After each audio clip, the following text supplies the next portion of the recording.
Well, hello, and welcome again to one of these sessions that we have regularly to try to bring you up to date and give you ideas of what's going on now in the assignment. I'm Richard Griffiths, and I'm broadcasting here from Leiden University. Madeline is away at a meeting today, so it's just myself and Leah with you.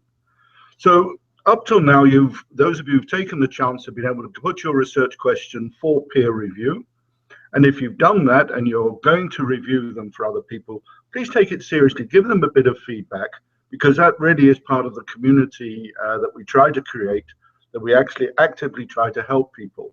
So what we don't need is very negative agreements or comments. If you don't think it's that exciting, then try to point it in directions where it could be developed. But don't push it too far. Remember that the only thing we're trying to do is a 3,000-word essay or so. And so you can't take on too many elements. So it's a question of getting it sharp, making sure you've got a very good central issue that you can develop, and not piling on various layers of analysis. So take that peer review seriously, and I think everybody benefits. You will benefit from being forced to articulate ideas on an area that's not directly your own. And of course, you'll receive the same quality of feedback, we hope, from your peers. So now I'm going to turn over to Leah, who is apparently, totally flabbergasted we were. Not in New York at all, but in Boston all the time. And so she's broadcasting from Boston, so I'll pass on to her now.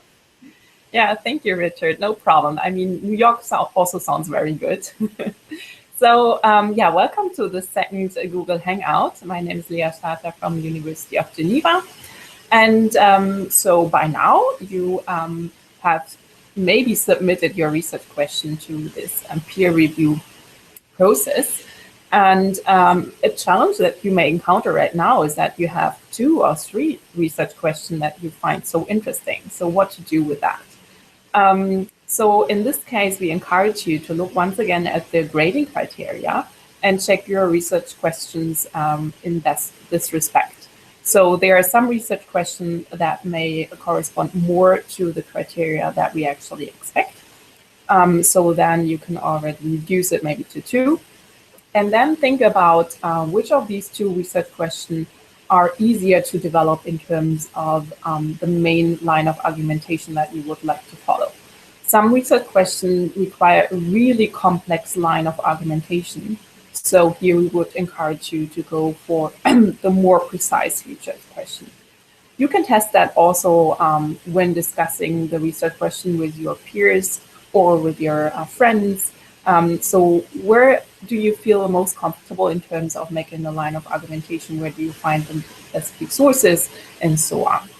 And finally, it's also a personal question. If you have 2 and you cannot really decide on the criteria that we have given, then go for that one that you find the most interesting personally. So that will probably solve the problem. And so I think this is the one point I would like to make up front. And with that, I pass it back to Richard. Okay, I think I'm back on. I've got a couple of announcements around the OECD. As you know, we're beginning to work more closely with the OECD, and you have access to their library, and that access stays open for you till the end of December. So there's plenty of time to make use of that. And the OECD has many background reports as well as a wealth of data, and they also have access to publication of other international organizations. So that's a useful source for you. But a number of you, and I think most of you, have had the offer to be able to buy any OECD publication that you want at 50% discount. Now, personally, I think that the electronic versions of their Insight series, which would then be only a few euros, might be interesting for you. But have a look around. The point is, though, that offer of 50% discount lasts till the 1st of December. So you've got about a week.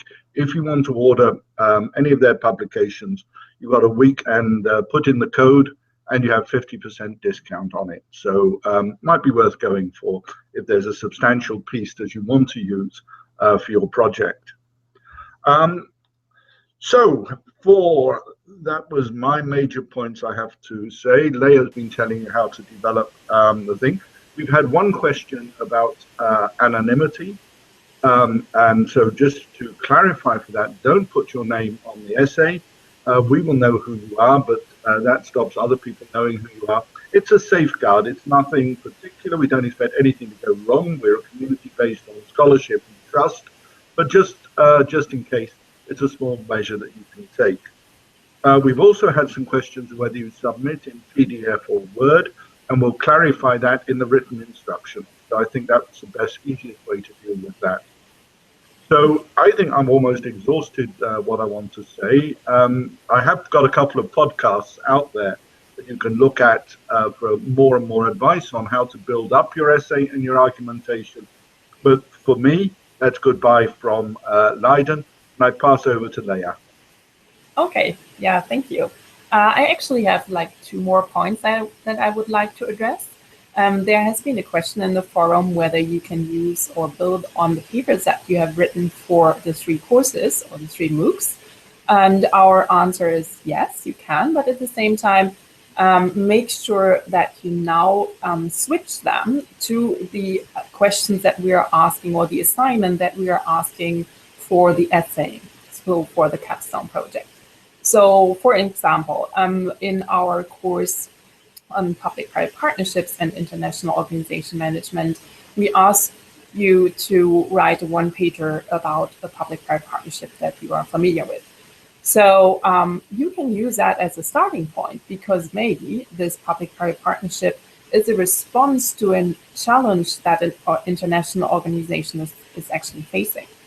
So your 1-pager can serve as a starting point, but now it's up to you to identify the challenge that is actually that this PPP tries to solve, dive into that challenge and elaborate on that, and then analyze the public-private partnership in terms of is it a good solution that this partnership offers? So what are the advantages? What are the disadvantages? Does it maybe create even further problems? So really then framing the public-private partnership solution in the way that we actually want you to develop through our assignment criteria. So that would be one example. And I'm sure that also like the thoughts and the written papers that you have developed for the other 2 courses could help you as a starting point.